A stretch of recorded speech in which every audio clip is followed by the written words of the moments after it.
मीनाक्षी गुप्ता क्या क्या करती थी लड़की आपकी? कहाँ पढ़ती थी? अमेठी में। क्या हुआ आपकी बेटी के साथ?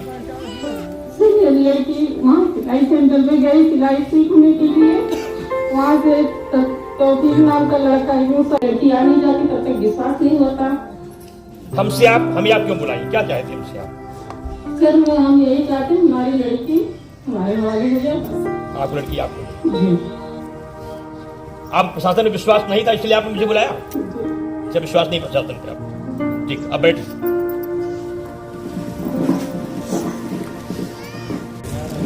कम से कम सीओ साहब और कोतवाल साहब को उपस्थित हो, ये बताया कि उन्होंने इस परिवार के लिए क्या किया है, क्योंकि लोग इस परिवार ने कहा है कि मुझे प्रशासन पर विश्वास नहीं रह गया। ये एक बहुत बड़ा दुर्भाग्य है कि योगी की सरकार है। हम महात्माओं की सरकार में हिंदू समाज की महिला को यह कहना पड़े कि मुझे प्रशासन पर विश्वास नहीं है, इससे ज्यादा दुर्भाग्य का विषय कोई नहीं हो सकता है।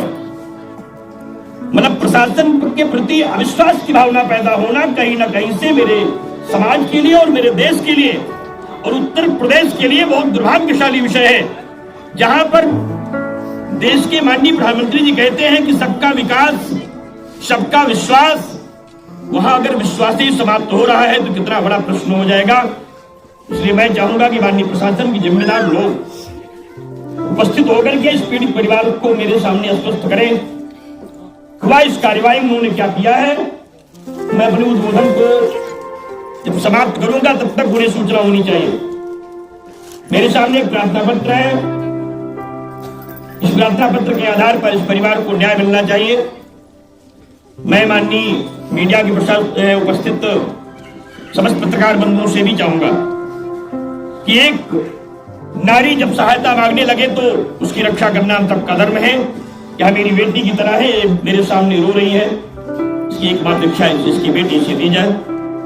आप सब इसकी बेटी को बचाने में सहयोग करें, क्योंकि पत्रकार भी देश का एक चौथा स्तंभ है, उसकी भी एक नैतिक जिम्मेदारी होती है। मेरे सामने तमाम मीडिया के महत्वपूर्ण पत्रकार बंधु खड़े, उनसे भी मैं चाहूंगा, मैं रास्ते में आ रहा तमाम जगह लोग किनारे किनारे खड़े होंगे, जैसे लोगों में भय पैदा हो।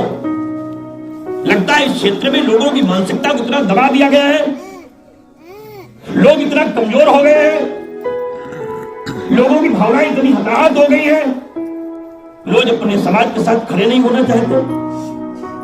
या ये गरीब परिवार की बेटी क्या आपकी बेटी नहीं है? हिंदू समाज को धिक्कार है, जिसने अपने समाज की बेटियों का अपमान अब तक नहीं ले लिया। समाज के लोगों को क्या कहना चाहिए? किसी को भी मेरी बेटी और मेरी धोती पर अधिकार नहीं है। कोई व्यक्ति मेरी जमीन नहीं छीन सकता, कोई व्यक्ति मेरी बेटी नहीं छीन सकता। अगर किसी ने दुस्साहस किया है उसको उत्तर देना चाहिए। ऐसे किसी व्यक्ति को हम क्षमा नहीं कर सकते जो मेरे समाज को, मेरे धर्म को, मेरे देश को, मेरे राष्ट्र को और मेरी भावनाओं को आघात करे। सबसे ज्यादा जिम्मेदारी इस उपस्थित समुदाय की है जो यहां उपस्थित है, उन नौजवानों की है, उन बुजुर्गों की है और इस पीड़ित बेटियों की है जिनकी आंखों में आंसू भरे। जो माताएं मेरे सामने बैठी, इनकी जिम्मेदारी कौन उठाएगा? अगर हम नहीं उठा सकते हैं वो जीने का अधिकार बन गया। एक संत को आपके नाम लेना पड़े और या कहने के लिए कि आप बेटी चली गई, आप सो रहे हो। पीड़ित परिवार मुझसे परिचित नहीं था, मैं इसे जानता तक नहीं था। अचानक 3 से 4 दिन पहले मेरे पास जाता है, ये बेटियां मेरे पास जाती है, हमसे इन्होंने कहा महाराज मेरी कुछ सुन नहीं रहा है। आज बरसात थी, मौसम विपरीत था, परिस्थितियां अनुकूल नहीं थी, मुझे देर आज प्रयाग जाना था, वहां से मुझे अयोध्या जाना था। राम मंदिर आंदोलन की एक सुंदर छटा मेरे सामने आई हुई है, भव्य राम मंदिर का निर्माण पूरा हो रहा है, भगवान रामलाल विराजमान होने जा रहे हैं। ऐसी परिस्थिति में एक कलंकित टीका मेरे सामने आ गया कि जो अयोध्या की भूमि से जुड़ा हुआ भूमि है, या कुशोनपुर नगरी है जहां भगवान कुश की नगरी है, जो राम जी की पुत्र की नगरी है, और वहां हिंदू समाज की बेटियों का अपहरण हो जा रहा है। सफल हो जाने के बाद समाज मूक बना बैठा हुआ है। अगर आप ऐसे ही बैठे रहे तो एक एक करके किसी का भी सम्मान सुरक्षित नहीं रहेगा। अगर आप ऐसे ही सोते रहे तो एक के बाद एक का नंबर आता जाएगा और जो चाल चलने वाले लोग हैं आप इनके शिकार होते जाएंगे। हर स्वाभिमानी व्यक्ति का स्वाभिमान जाता दिखेगा, हर परिवार की बेटियों का सम्मान झुकता दिखेगा और हर हिंदू समाज की बेटियों का अपमान होता दिखेगा। इसे रोकना होगा आपको। इसे रोकने के लिए मजबूत होना होगा। हमें जातियों में नहीं, हमें संकल्प में भरना होगा। केवल गुप्ता की बेटी नहीं गई है, हिंदू समाज की बेटी गई है। ये दर्द मेरे मन में होना चाहिए। उस दर्द को कम करने की केवल एकमात्र पीड़ा है तो यही है। उसे हम कैसे रोक सकते हैं? हम आपके बीच में, मैं आपको विश्वास दिलाता हूं, आपको न्याय दिलाने के लिए मैं आपके गांव से लेकर प्रदेश के मुख्यमंत्री से लेकर माननीय प्रधानमंत्री तक संबंध में लिखूंगा और आगे ही लिखूंगा, अपने पैन पर लिखूंगा और सभा समाप्त होने के बाद प्रेस कॉन्फ्रेंस करूंगा, जिला प्रशासन से मांग करूंगा। इसका विश्वास इस तरीके से हो या फिर माइक पर ना गए कि मुझे प्रशासन में विश्वास ही नहीं रह गया। इसके विश्वास को आपको वापस लाना होगा। ऐसी कार्रवाई करनी होगी कि अपराधियों की जू बाल में नहीं कलेजे पे रेंग जाए, दोबारा ऐसी हरकत करने की हिम्मत न करें। आज समाज के लोग, सैकड़ों लोगों ने मुझसे जाके वार्ता की। एक दर्जन ज्यादा महिलाएं मेरे पास गई, नौजवान मेरे पास, बुजुर्ग मेरे पास गए। लोग रो रहे थे। उनकी पीड़ाओं को देख के लग रहा था जैसे वो सहाय है और हमारी सरकार में हमारी ये परिस्थिति हो जाए तो मेरा बड़ा वो बहुत बड़ा दुर्भाग्य होगा। इसलिए मैं मीडिया के माध्यम से माननीय जिला प्रशासन से और प्रदेश के माननीय मुख्यमंत्री जी से बड़ी विनम्रता से निवेदन करता हूं, हिंदू समाज में आतंकवाद न फैलाया जाए, हिंदू समाज को आतंकवादी न बनाया जाए, हिंदू समाज को दोषारोपित न किया जाए, हिंदू समाज को बदनाम न किया जाए, हिंदू समाज को परेशान न किया जाए। हिंदू समाज जो संस्कारवान है उसे जीने का अधिकार जो शास्त्रों को मिला है वो संवैधानिक रूप से मिले। उसके साथ कोई अन्याय ना हो। मेरी बेटी को किसी भी दशा में वापस कराया जाए। अगर पाकिस्तान से आया हुआ आतंकवादी सीमा पे मारा जा सकता है, मेरे सेना के द्वारा पकड़ा जा सकता है, तो हमें लगता है कि मेरे जिला की पुलिस, मेरे जिला का प्रशासन इतना कमजोर तो नहीं, वो अपराधियों को पकड़ नहीं सकता। अपराधियों के तार होंगे, उनके घर परिवार वाले होंगे, उनके नात रिश्तेदार होंगे, उनके सगे संबंधी होंगे, उनके इष्ट मित्र होंगे। उनकी जड़ों में जाना होगा, उन्हें खोजना होगा, उन्हें पकड़ना होगा और एक निश्चित अवधि के मध्य में उन्हें ला करके इस बेटी को, इस गांव की पीड़ा को कम करने के लिए इस परिवार को देना होगा। जब कोई व्यक्ति देश को चुनौती करने लगे, समाज का चुनौती बनने लगे, संस्कार का चुनौती बनने लगे और पूरे समाज को आंदोलित करके सांप्रदायिक दंगा फैलाने का माहौल बनवाने लगे, उसके खिलाफ कार्रवाई करना प्रशासन का नैतिक धर्म है। धर्मांतरण मेरे देश का सबसे घृणित पाप है। आतंकवाद के बाद धर्मांतरण ही सबसे बड़ा अपराध है इस देश का। इसे रोकने के लिए हम सारे लोगों को संकल्पित होना होगा, हम सारे लोगों को आगे आना होगा, इस समाज को जगाना होगा, इन नौजवानों को जगाना होगा, इन बेटियों को जगाना होगा और इन्हें विश्वास दिलाना होगा कि हम आपके साथ खड़े। मेरे आने के पहले लोग यहाँ आ नहीं पा रहे हैं डर के मारे।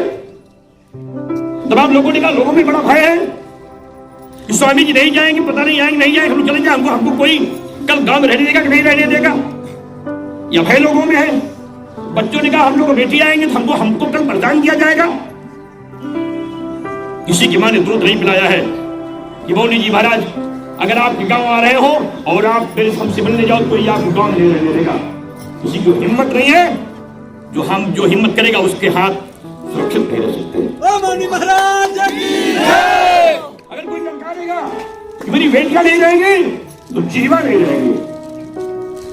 इतना कमजोर हिंदू समाज नहीं, इतना कमजोर मेरा प्रशासन नहीं है, इतना कमजोर मेरी सरकार नहीं है। तो कोई व्यक्ति कुछ भी चाहेगा, कुछ भी करेगा, उसे हम स्वीकार करते रहेंगे। स्वीकार करना मेरे स्वभाव में था। हमने देश के सारे लोगों को शरण दी, हर जाति के लोगों को, हर धर्म के लोगों को, पाकिस्तान से आए हुए लोगों को भी मैंने शरण दिया। हमने किसी का विरोध नहीं किया। इस देश में हिंदू, मुसलमान, सिख, ईसाई सब एक साथ रहते हैं। सबकी बेटियों का, सबकी माताओं का, सबके घरों का, सबके परिवार का संरक्षण सरकार करती है। लेकिन इसका मतलब यह नहीं होता केवल आप सुरक्षित रहेंगे और सब असुरक्षित हो जाएंगे। अगर आपने अन्याय करना शुरू कर दिया है, कहीं न कहीं से आपने मुझे ही नहीं पूरे समाज को आंदोलित करने का काम किया है। यह कतई बर्दाश्त नहीं हो सकता।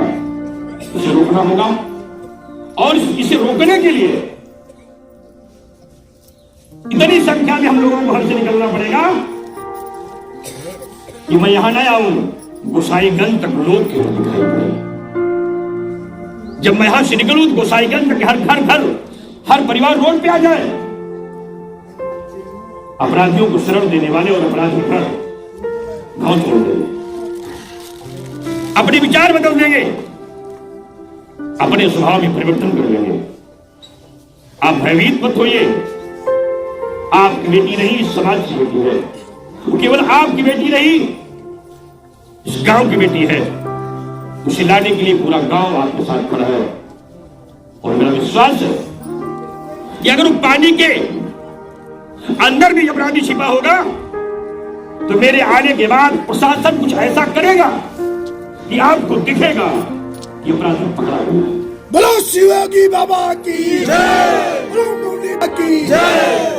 यदि 3 दिन के अंदर संतोषजनक कोई स्थिति मेरे सामने नहीं आती है तो मैं बैठक करूंगा और उस बैठक के बाद मैं उस रणनीति को तय करूंगा जिसे हिंदू समाज संगठित होकर के स्वीकार करेगा। हम आप सबकी पीड़ाओं के साथ हैं, आपके परिवार के साथ हैं, इस गरीब बेटी के साथ है, उस आंसू भरी मीरा मां के साथ है जिसको अपनी पीड़ाओं पर आज अपार संवेदना है।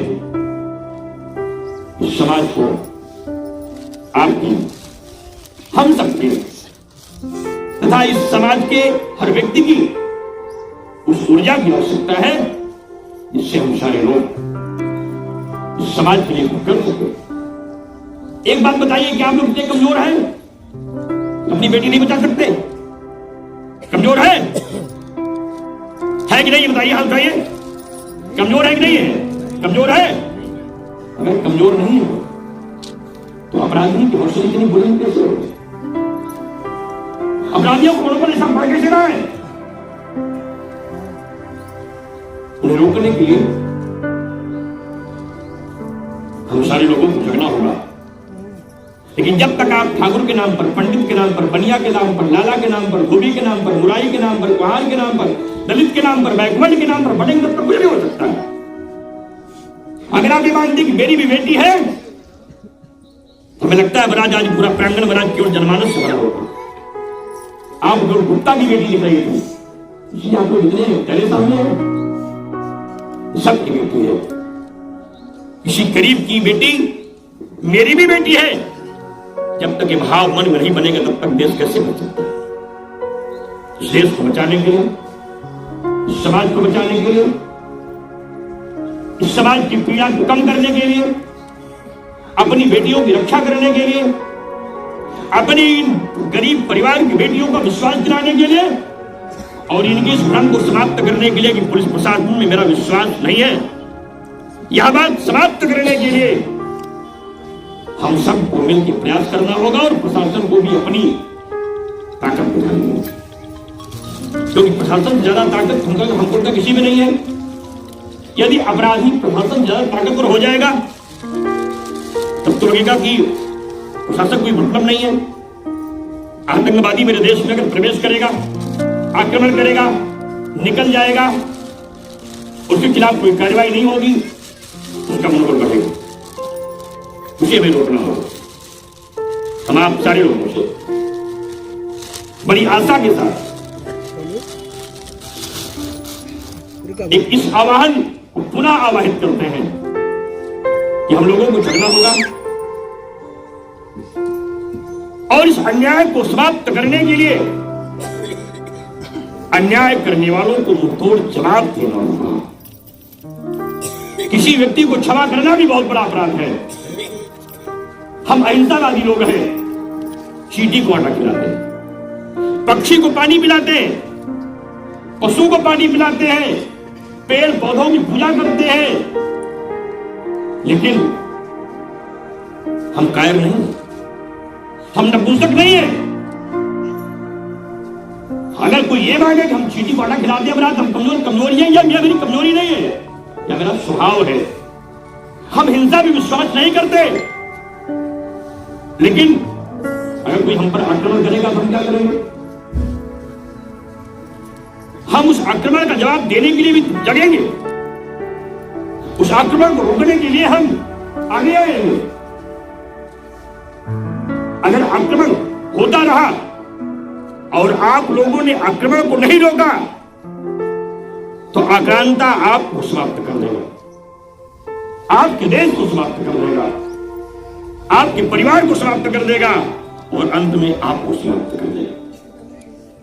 एक किस्सा मुझे याद आती है। एक राज्य में 5 लोग रहते थे, 5 मंत्री राजा के यहां राज्य में निवास करते थे। राजा के मन में हुआ, महाराज इन लोगों को मुझे अलग करना है। राजा ने उसमें 5 लोगों को बुलाया, सबसे पूछा आप कौन, आप कौन, आप कौन, सबको काम पे लगा दिया। 5 लोगों ने गन्ने को तोड़ा और गन्ने को भूख लगी थी, गन्ने को ठूस लिया। उनको बुलाया गया, गन्ना कौन तोड़ा? तो कहा कि तोड़ा 5 लोग थे। उन्होंने कहा ये 4 लोग थे, तुमने कैसे तोड़ लिया? तो सबसे कमजोर व्यक्ति था, उसको उन्होंने कहा तुमने कैसे तोड़ लिया? ये पंडित जी थे, ठाकुर साहब थे, सेठ जी थे, तुमने कैसे तोड़ लिया? उसको उन्होंने दंडित किया और 3-4 लोग खड़े। तो दूसरे दिन उन्होंने उस दूसरे व्यक्ति को बुलाया, ये ठाकुर पंडित लाला जी थोड़े, तुम कैसे तोड़ लिए बनिया? उन्होंने बनिया को पीटा। इस तीसरे दिन लाला को पीटा, चौथे दिन पंडित जी को पीटा। तो 5वें दिन नंबरदार से कहा तुम कहाँ के नंबरदार हो? उनको भी पीटा। कहने का मतलब है अपराध करने वाले लोग, सियासत करने वाले लोग, समाज को तोड़ने वाले लोग एक लोगों को तोड़ते हैं। पहले आपको जाति के नाम पे अलग करेंगे, व्यवस्था के नाम पे अलग करेंगे, गरीब के नाम पे अलग करेंगे। आप कहेंगे आप कहाँ पूजा करने जाते हो, आप मुस्लिम हो, आप पूजा नहीं करनी चाहिए। कहाँ आप भगवान को मानते हो, आपको अलग करेंगे। समाज को पहले वो लोग अलग करते हैं, फिर कमजोर करते हैं।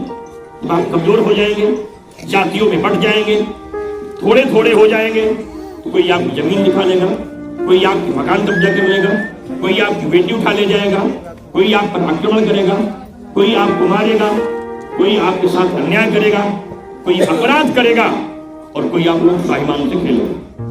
इसलिए मेरा निवेदन है आप सारे लोगों से कि आप किसी भी अपराधी की चाल में मत फंसे।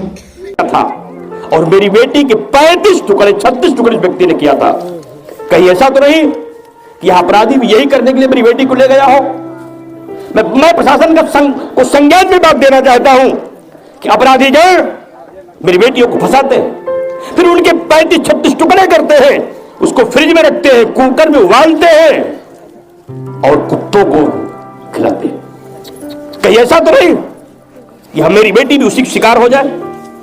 इसलिए प्रेस कॉन्फ्रेंस पहले पूरे समाज को बताना चाह रहा था कि शायद आप लोग समझ नहीं पा रहे कितना बड़ा षड्यंत्र है मेरे साथ और इस षड्यंत्र का परिणाम क्या हो सकता है, उसे रोका जाए। रोकने के लिए हर संभव प्रयास हो, प्रशासन धाराओं को बढ़ाए, उनकी गिरफ्तारी करे और कार्रवाई करे। उत्तर प्रदेश की तमाम छोटी बड़ी खबरों को देखने के लिए मेटी टुडे न्यूज को सब्सक्राइब करें और बेल आइकन हिट करना न भूलें।